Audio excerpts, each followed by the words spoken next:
And you're live.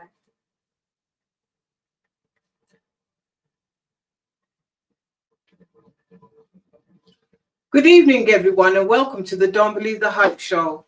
I'm Valerie Kelso, and tonight we have got a special guest that you all need to hear because with everything that's going on in the world right now, Letitia Smiley is going to tell us a little bit about her journey. I'm not going to say too much because you know me, I like my clients, not my clients, well, she's a client, but I like any guests that come onto our show to share their journey and what they have gone through. But before I get into the show, I would like to thank PLT Massage and Wellness for sponsoring the show. And any proceeds that we do get from the show will help a woman or a young girl that's going through domestic violence, abuse, sex trafficking, any life-altering situation. So without further ado, I am going to introduce Letitia Smiley to you all. I know I've just mentioned your name, but I would like for you to tell the audience a little bit about yourself.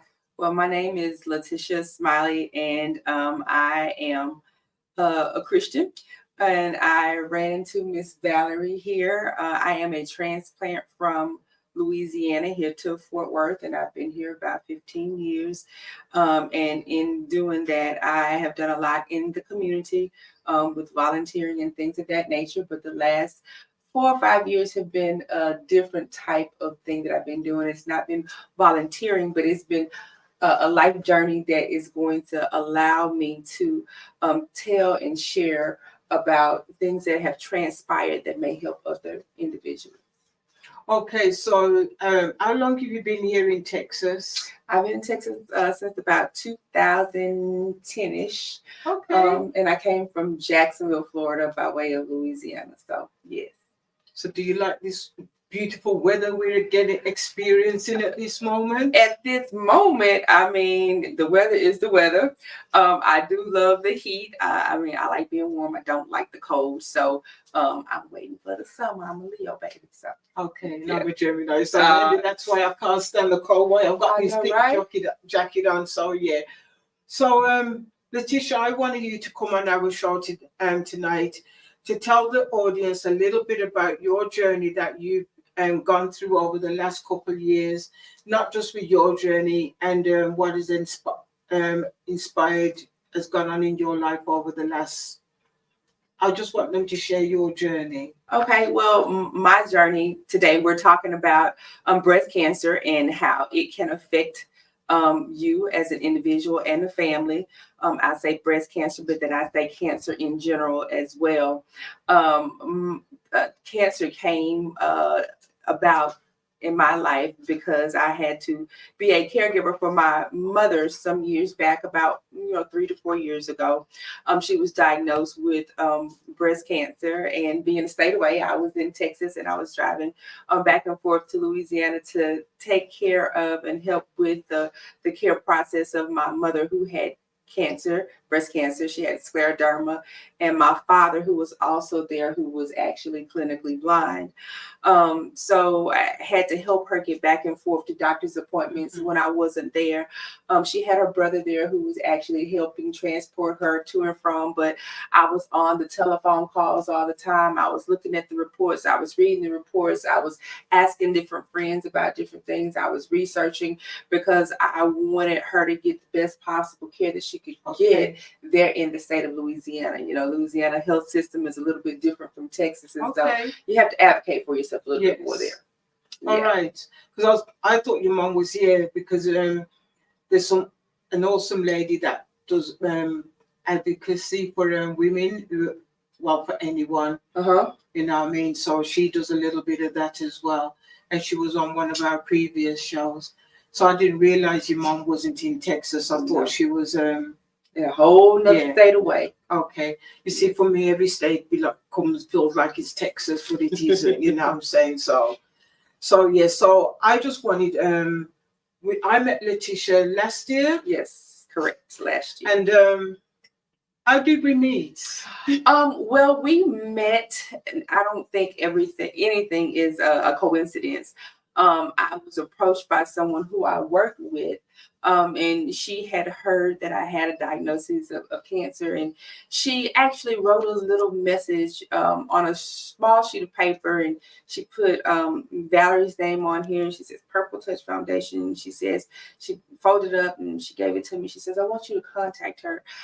She says, I think that she can help you. And I look at everything as a blessing. So I was like, okay, should I call? And I put this number in a very special place, and I decided to open it up one day, and I went ahead and I called. And when Miss Valerie called me back, she was on the telephone with me for over an hour. I'm like, yes, you were. Oh, wow. And I'm like, who talks to a therapist for a whole hour before you even, meet her? But she was telling me about her foundation and what she did.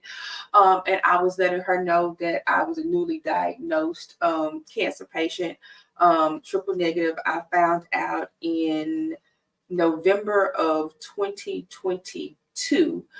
So going into that holiday season, I learned that that's what was going on, and I learned that I was in stage 3, and that I had to have an aggressive treatment plan. And so I was used to getting massages all the time. This young lady says, no, it's something different.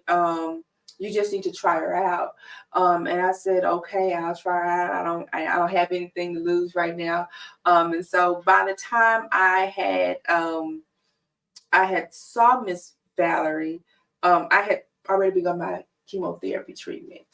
And I was on chemotherapy for 6 months. And while I was on that chemotherapy, a lot of things came about that I was able to do. And I knew that Miss Valerie was going to actually help me through my healing journey. So, what does a mammogram process consist of? Because I know I've helped you, but I need to go back a little bit to the beginning of your journey because I wasn't there in that part. And many women out there who are going to be newly diagnosed, I feel that you could share a light on what that process. Well, you always hear people say, go ahead and get your mammograms. Early detection is key. But a lot of people don't know what the mammogram process entails. And so it's just like taking a picture. You have to go in. Some of people who have their insurance is covered, but if you don't have insurance, don't let that be a reason that you don't get your mammogram, because there are agencies out there that will help you do that. When you go in, they just examine the breast. They kind of do a kind of collapsed picture. From that, sometimes you may get a call back, and when you get a call back, they don't want to star you, but there's something else sometimes that they want to look at. And when you get that call back, most women are like terrified and they're scared. And sometimes they do an ultrasound. So they may ask you to come back to do another ultrasound, a sonogram, a scan like that. Mm-hmm. And depending on what that shows, is when they come in, you're on the bed, and it's just have the wand, and then they'll do measurements of what they find. And from that, they'll let a radiologist look at it. Depending on what it is, you may be called back by another physician, or they may let you know, hey, you need to do a biopsy. So what is a biopsy? So these are 3 stages. You have your mammogram, then you have your ultrasounds, your sonograms, and then you have a biopsy. A biopsy is when they go in with a little needle, and they, for lack of better words, they take samples from your tissue breast, and they put it under close exam to see if the cells show that there is a abnormality or if there's cancer growth there. So what made you, did you just go for your normal checkup? I just went for my normal checkup. If there was no pain, there was no symptoms, nothing like that. And so I was just going for my regular normal exam, and that's how it was caught. And I do want to iterate that it was just my annual. So I didn't have a big gap. There was not a 2 or 3 year gap in my mammograms. So what was the appointments and calls, and did you have to do a lot of that? So after I was called back, and I was told that I had cancer, that all of the calls, they started coming. So I got a call from an imaging place. I got a call from an MRI place. I got a call from an oncologist. I got a call from just all of these people just were inundating me, and I didn't know what to do. I didn't know where to go. And you get these callbacks. So I want women who have been newly diagnosed to know that once you go through that they tell you you have cancer, you are going to get these calls. But I want you to know that you have a voice in your treatment team. A lot of times people see you as a number, and they just say, okay, we're going to put these referrals out. This is your oncologist. Your oncologist is your cancer specialist. This is your radiologist. This is who's doing this or that. But you have a say so in who provides care for you, and you have to have a good relationship and an understanding with that provider of what your expectations are, what their expectations are, what the regular treatment plan is, and just to let them know, hey, I'm not a regular person. I am an individual, so I need my treatment to be individualized as well. So could you choose your doctor, or was it what they actually gave you? Initially going off is what they gave me. And I want to share an experience that I had. I meet with all of my doctors, and I let them know how I am. I get copies of my records, and I do all of that. But this one particular doctor, the ebb and flow wasn't there. And he provided, care for me. And I had to have a port put into my body because I had to have so much chemotherapy. When that port was put into my body, I kind of had a allergic reaction initially, and I called that physician and I said, hey, I'm noticing this is different. He didn't give me anything. He basically kind of shunned me, and I had to let him know when I saw him again that I was not very pleased with that. If I'm calling you because I'm paying attention to my body, and I want you to respect me enough as a patient to conversate with me. I later, about a month and a half, I had gone to an event, and I came from that event, and that particular night I was just hurting, and the pain in my body just got more and more intense and more extreme. And it was on the side where that port was placed. I was very fatigued. I started to lose strength. I couldn't walk from here to about 25 feet. And at that time, I said, I need to come in. I needed to be tested. He told me the device was okay. When I went in to have it checked, they did the dye test. It was wonderful. But the radiologist who was in the room with me knew me. And they knew what type of person I was. And they knew my bubbly spirit and, how I do. And he was like, something's not right. At that point, I had to advocate for myself and say, hey, if that port is not working and you see me and I can't do this, I need you to take that out of me. He's no longer my doctor. And at that point, I had to step out on faith, because who am I going to believe? Am I going to believe that doctor? Am I going to believe what the Holy Spirit is telling me about my body? And I do believe that I am here because of that, because I think if I wouldn't have listened, that could have been a part demise myself. That is a no. I'm glad that you know your body, because a lot of women out there do not know their body. Correct. I know, me, I'm always telling you, know your body, get to know you, because then when you get to know your own body, then that's how you know if you're sick, what's going on. Correct. You know what I mean? So financially, what was the cost? Was it financially, when you get into this, I would admonish everyone to have some type of insurance coverage. If you don't, there are programs out there for you. Is it expensive? Yes, but are you going to be denied coverage? No, you're not going to be denied coverage. The thing about it, though, if you don't have a team around you, or if you don't have a navigator with you, then it may be hard to find those agencies that are out there to help. Because you hear of the Cancer Society, and you hear of things like that, but everybody is vying for that pot of money. When you go in for your appointments, you let those appointment people know, hey, I don't have it, but I have to care for myself. What's out there? How can you help me? And there's some help out there. So was it easy navigating to get that help, or did you or was it a lot of calls? Was it a lot of knocking on doors? For me, it was not easy, but I'm a type of person, I'm a resourceful person. So I don't give up easy and I always call around. But for someone who does not know, or for someone who is not techno savvy, or for someone who does not know where to look, it can be so overwhelming because I feel like I had it together and I was off my rockers. I was like, this is too much. I'm tired. I don't want to have to explain this over and over and over again. And it wasn't until I was pretty much on my treatment regimen. It wasn't until I was on that regimen that those calls stopped. And like I said, the calls will take you from a high to a low. You'll be ready to answer some questions sometimes, and the other times you just want to break down, on the phone crying to these people because it's just like you're another number, but you want to do what's best for you. Okay. Yeah. So what is a mastectomy? A mastectomy.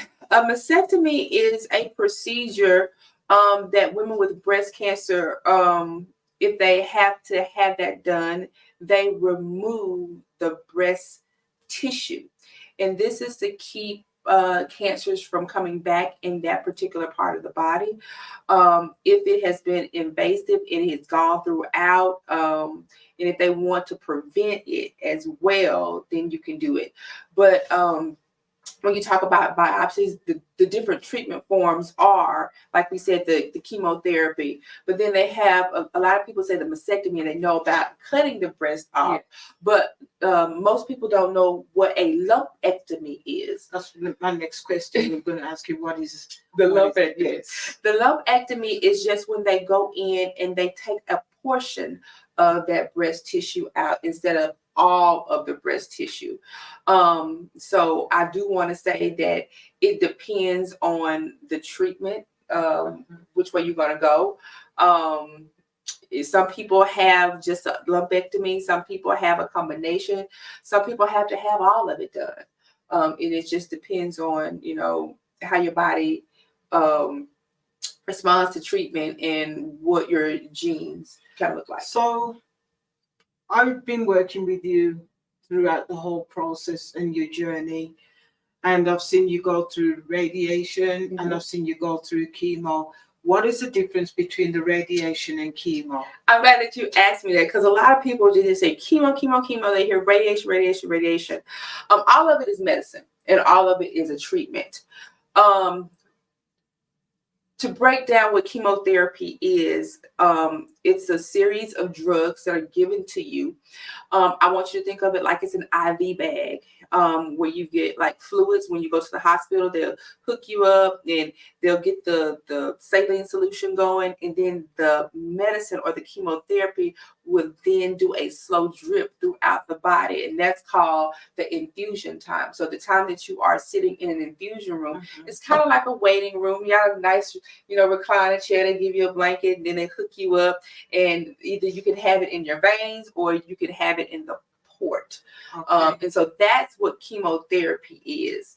Now, the other radiation, like, well, what is radiation? So think of chemo as chemicals, chemo C, and think of radiation as hot. Think of it as burning, a sensation. And so what it is, it's kind of like gamma rays. It's like you going in to get an x-ray for your arm and you see that your arm is broken.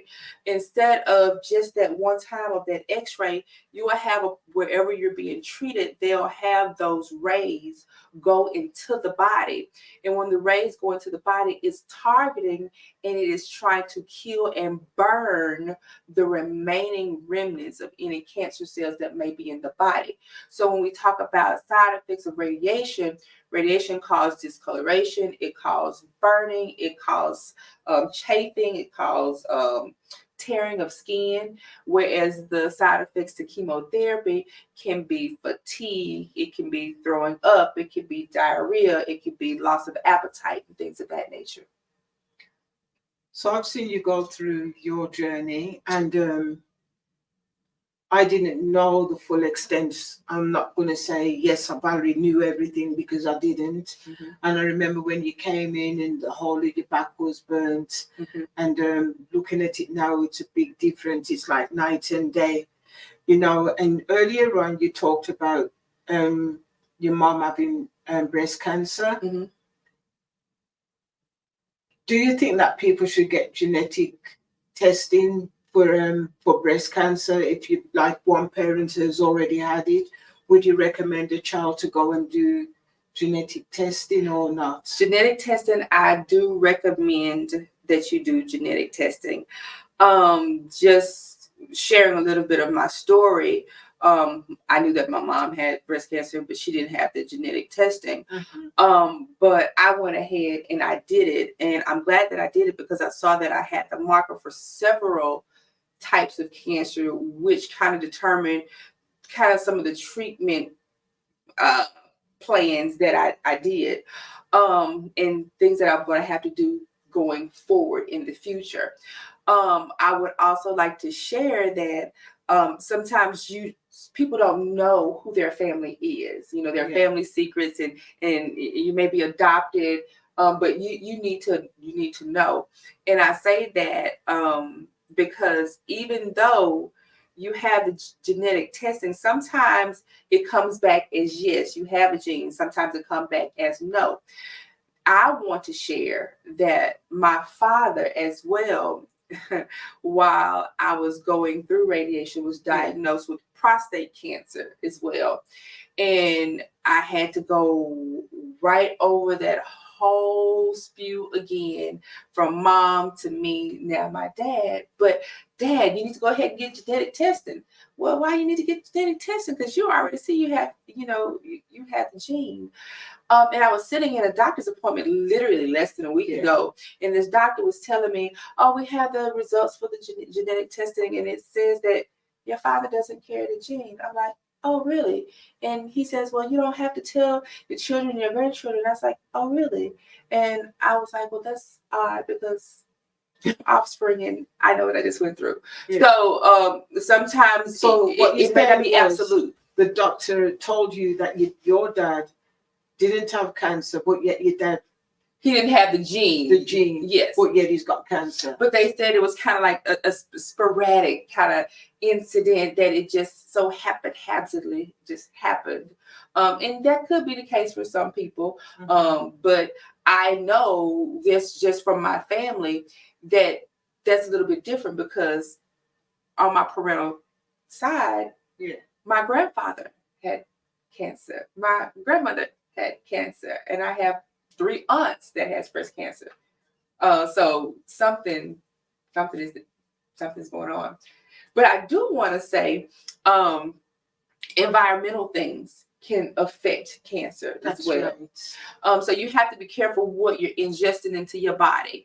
You have all kinds of toxins from what's in your water to what's in your food to what's in the air, and it's going to get worse and worse as we go through in global warming and all the things that are going on in the world and society today. So you have to make sure that you're protecting yourself.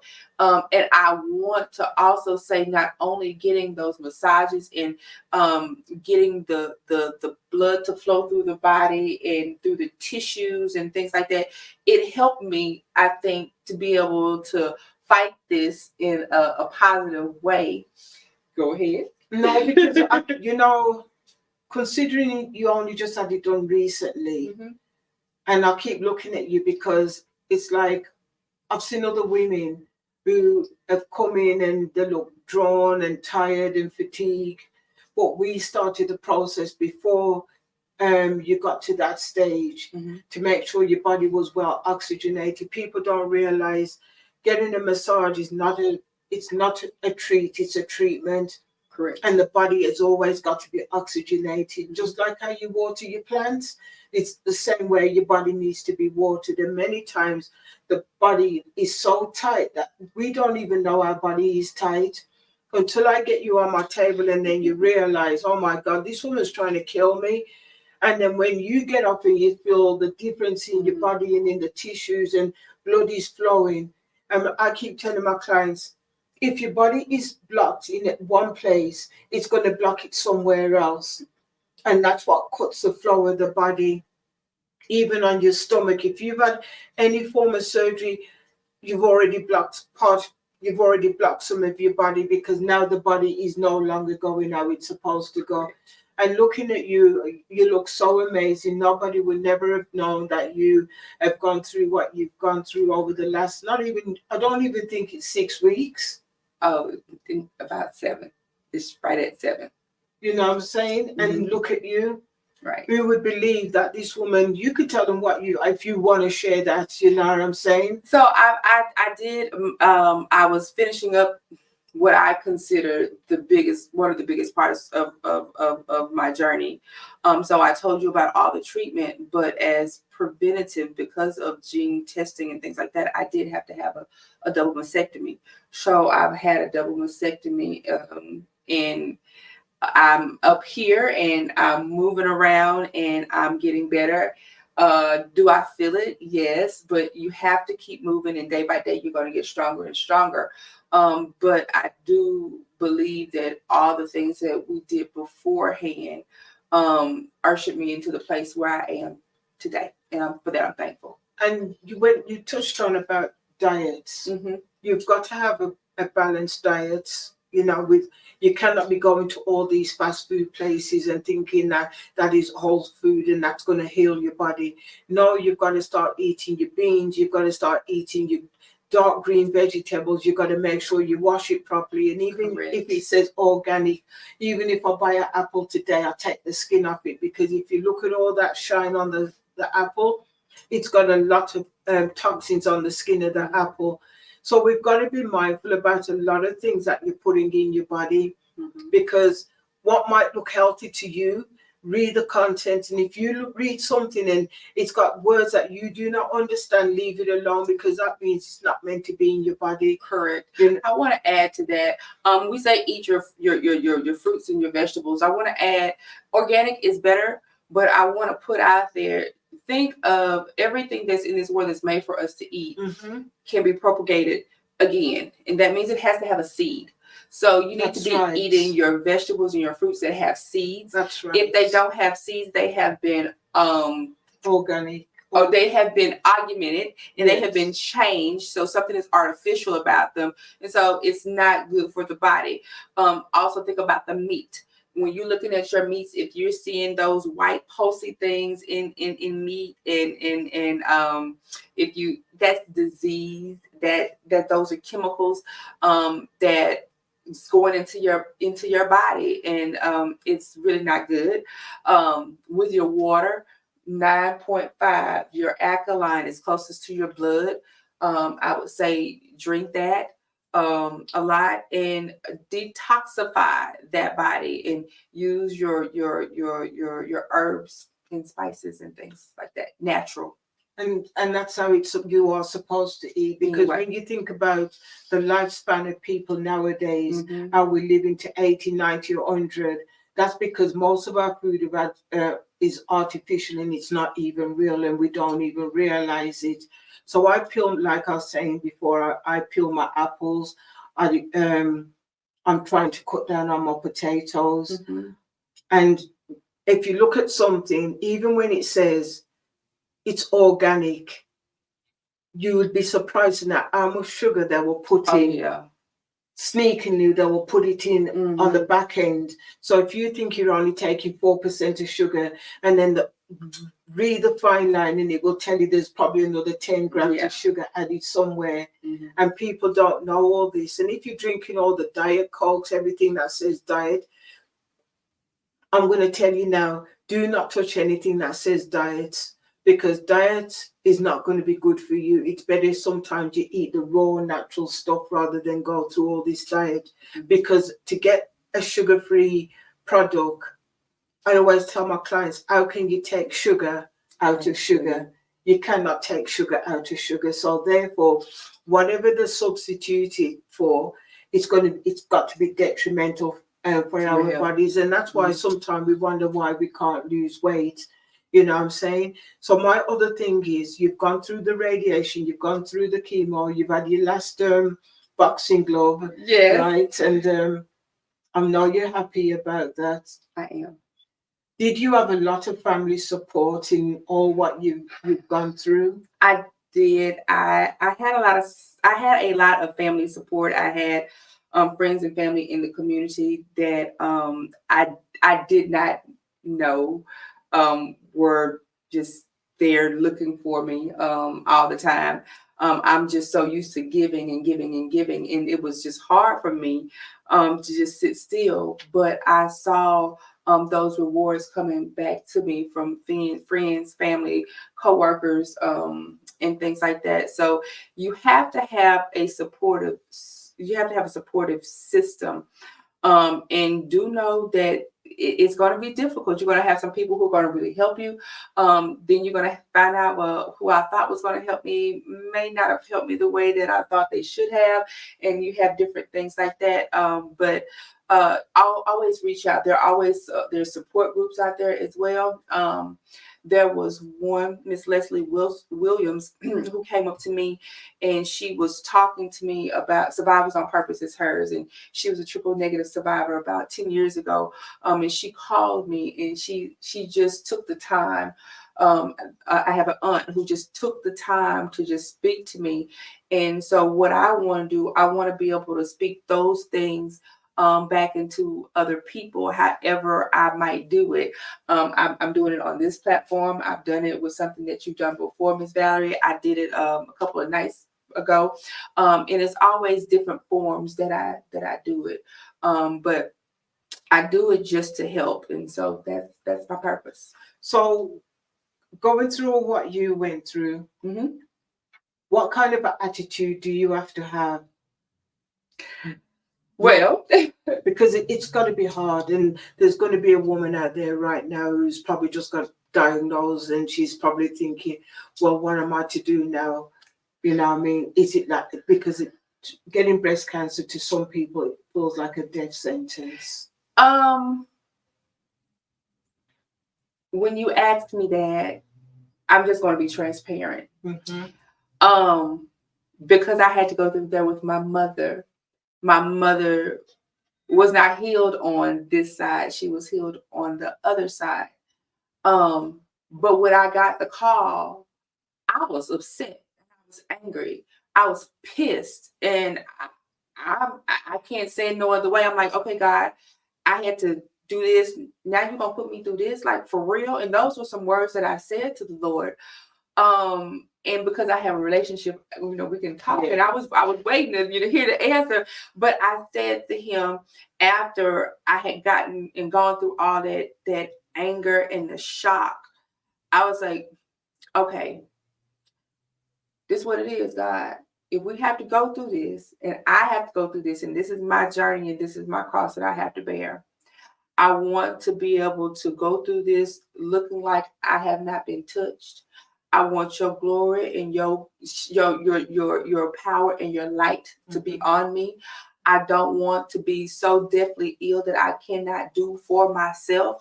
And I can honestly say that the good Lord gave me everything that I asked. Um, uh, Music is something that's also dear to my heart. And so I relate to God in music and in beat. Exercise is also important. And I do want to say that one of my biggest exercises is dance. And that's where I can connect to the music, but then I can have all of my other health benefits like stress free and having that adrenaline rush that gives you those endorphins that just say, hey, I'm happy. And so that's my happy place, the music, people, and dancing. And so I'm here for a reason, and I guess that's part of my journey. So you see, ladies, if you are going through something, find something that you enjoy. You don't have to stop it because you've been diagnosed with breast cancer. It's how you approach anything in your life. You can make it take you down, or you can make it bring you back up. You can help make it empower you, or you can make it devour you. It's your choice. Everything in life, it's about your choice. And as Letitia just said, she goes dancing. She's been doing all the kind of things, and she'll come in here, make sure she gets her massages. And even though she had the breast cancer, I will still give her a massage, but I'll massage her feet and I'll massage her hands. I'm not going to touch any of the engagement side. And a lot of the time, we as women don't even realize how tight our body is. Mhm. And I'm just going to do a few little things to just explain something. If you pull your arm up like this and you feel all your skin pulling all the way up, then therefore you know your body is already tight and you need to start do something about it. I don't care if you don't come to see me. Find yourself a good massage therapist that's going to loosen up your body, Mhm. because the body needs oxygen. And I will keep on saying it. The body needs oxygen to live. Any pain that's in your body, it doesn't come from me, it comes from you, because your body has been telling you for the longest something is going on, and you will ignore it. You know what I mean? So stop ignoring those body pain, because you don't know if it's going to manifest itself into something on later on. Mhm. It might not be next week, it could be next week, we don't know. But get to know your body, because taking care of your body is your business. Letitia, one last thing before we leave. I'm going to ask you a question, and you don't know I'm going to ask you this question. Okay. What does "don't believe the hype" mean to you? Don't believe the hype. People will say don't believe things because it's kind of like all talk and hot air. But I want to say that don't believe the hype here to me is, hey, this is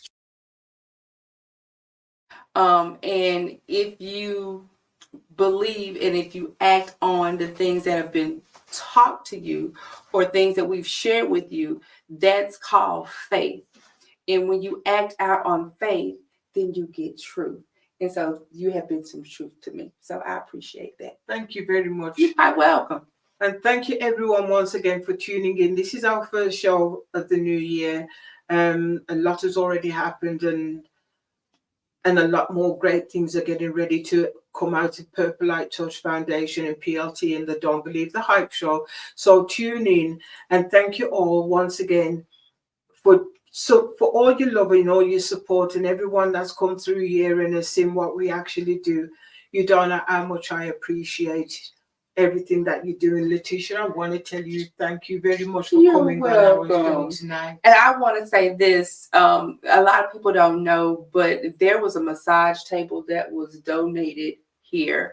And I want to say thank you, because you just never know who you're touching. That massage table helped me out a lot. And so I want to say thanks for the person who actually donated. It was a combination of people. It was my birthday, and I said to them, all I want this year for my birthday, because I was 60, I just need a massage table that can benefit women like yourself. And it helped. You know what I'm saying? Because the one I was using, I couldn't do what I really wanted to do. So that's what God pressed upon my heart. It was my birthday was never going to be about me. It was always going to be helping somebody else.